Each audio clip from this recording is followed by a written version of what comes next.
we're in the top 10, and the next guys on our list.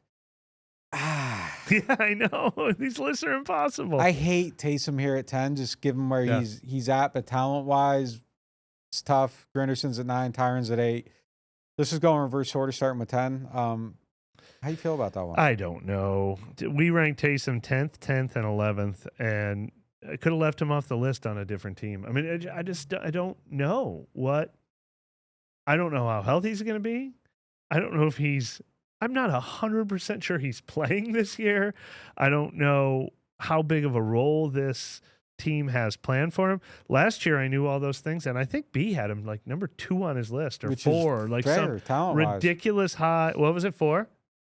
And the rest of us had him like 7th and 8th, and then he did it. He was the NFC Offensive Player of the Week last year. The NFC Offensive Player of the Week in that ridiculous game.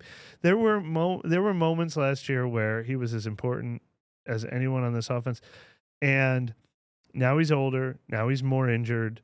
Now I don't know that I have an offensive coordinator who flew to visit him in the offseason and plans to base it. I mean, last year Taysom Hill was around more than ever. This year he was around less than ever. It's an impossible ranking, and I hope he lives up to it, but I don't feel good about it. I had Godchaux on my list at the bottom instead of Taysom. I didn't have Taysom on my list at first, and like I'm going through it, and it's like this is extremely problematic if I leave him off based on health. Like I was going to leave him off based on health, but then if I leave him off based on health, how do I rank Chris Olave? How do I rank Eric McCoy? How do I rank other guys that have missed games? And Rashid Shaheed's another one, and then it starts getting so messy to where I just went, all right. Talent-wise, like he's probably top 5. Like he's probably a top 5 player, but like I just found some type of equation, and I think I put him at like 10th or 11th on my list, and I hated it, and I don't even like having him on here because I don't know what he is right now, but I also can't have him off and feel good about the rest of the process without being extremely hypocritical for just completely sandbagging one of the most talented players on the team while letting Eric McCoy live in my top 5. I do feel like we know Eric McCoy is going to start week 1 as one of the 3 most important players on the team. We know Chris Olave is going to start week 1 as one of the 3 most important players on the team. We don't know that about Taysom. We don't know where he fits on this team. But you know what's funny Taysom could retire tomorrow, and I wouldn't be surprised. I know. Yeah. Although it was good to see him at minicamp. Yeah. Like that was the most important step we've had yet. He plans to be a part of this team.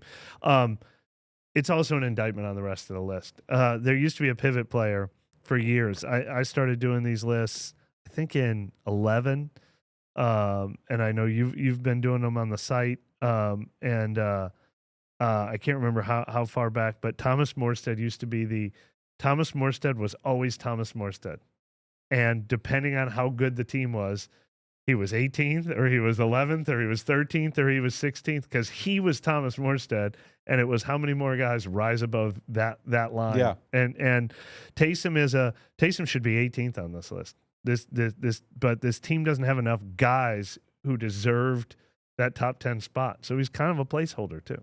I wouldn't want Fuaga to be top 10, but I would feel better about the list, I think, if we flip those two right now. Right. Can we make a change right now? No, I mean, I think we leave them where they're at, but like, I don't know. Like something about talking it out, I feel the same way. Yeah, I kind of feel like Tally should be ahead of him, but I don't like Tally as a top 10, but that's more of a indictment on the rest of the roster, I think, than anything else. But yeah, he's the toughest guy on this list. He has to exist somewhere. I just don't know where. I don't feel good about it. And then at the same time, I'm like, man, is like Granderson a better player than Taysom? Like when they're healthy, no, but Granderson plays. Yeah. And that was a big thing for me. I had Granderson 6th. Like I didn't feel great about it. I actually had 5, 6, 7, and 8, and I could not decide the order of my 5, 6, 7, and 8.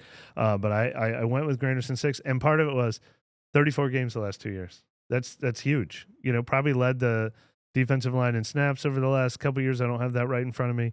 Obviously felt a lot better about him when he had the 8.5 sacks in 23 than when he fell back to 5.5 sacks last year. But everyone on this defensive line kind of disappointed last year compared to their potential.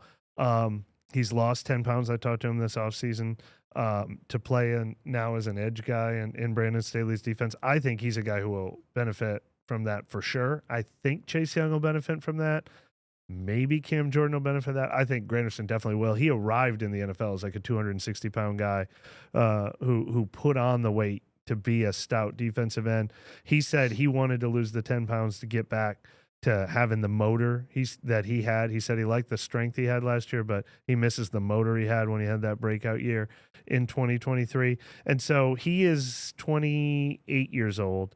And I feel like he's a guy who there's not a ton of this guys where like, have he arrived yet? Are they on the backside of their career? He's a guy who's still in the center prime of his career. So I felt okay putting him 6th, even though I wish he was 12th. If you want to build a team, you want him to be, you don't want him in your top 10, but. And then our number 8 player is Tyrann Mathieu. I still feel like Tyrann's one of the best playmakers on this team. That, you know, part of that's that a lot of these other guys don't create turnovers and interceptions, but he still does that at a very high clip. I think this type of defense is going to help him too. I think that he can jump some more routes in this type of defense. Your back isn't to the ball as much. You're kind of, everything's looking forward. I like his potential in it. You know, I do think that they need one of these young safeties to step up. Tyrann's probably only got a year or two left in you know, his career. But I still think he's somebody that's very firmly in this group, and he really is one of the signings that has really worked out for this team. And where he's at with the contract being redone and everything, the value for him, it feels really, really good. I do wonder if everything had played out differently, if he would want to be here. I think he would. I think it's bigger than football for him. He said that the other day, but you know, I kind of feel bad for him that he came here at the worst era of Saints football ever. But on the other hand, I think the Saints are lucky to have him because he's a good leader, a good personality, you know, and I think with the young secondary, he's even more important right now because that group's trying to find an identity, and I think he's somebody that's going to help him set it. And look, I said Granderson's played 17 games 2 years in a row. Tyrann's played 17 games all 3 years since he's been with the Saints. So much credit. You know what? The Saints affected my ranking here. He should probably be our number 5 guy, to be honest. I think he was number 5 last year. I'll look that up while we're talking. But the Saints shook my confidence a little bit. Like they asked him to take a pay cut. They immediately signed Justin Reed. They immediately draft Jonas Sanker.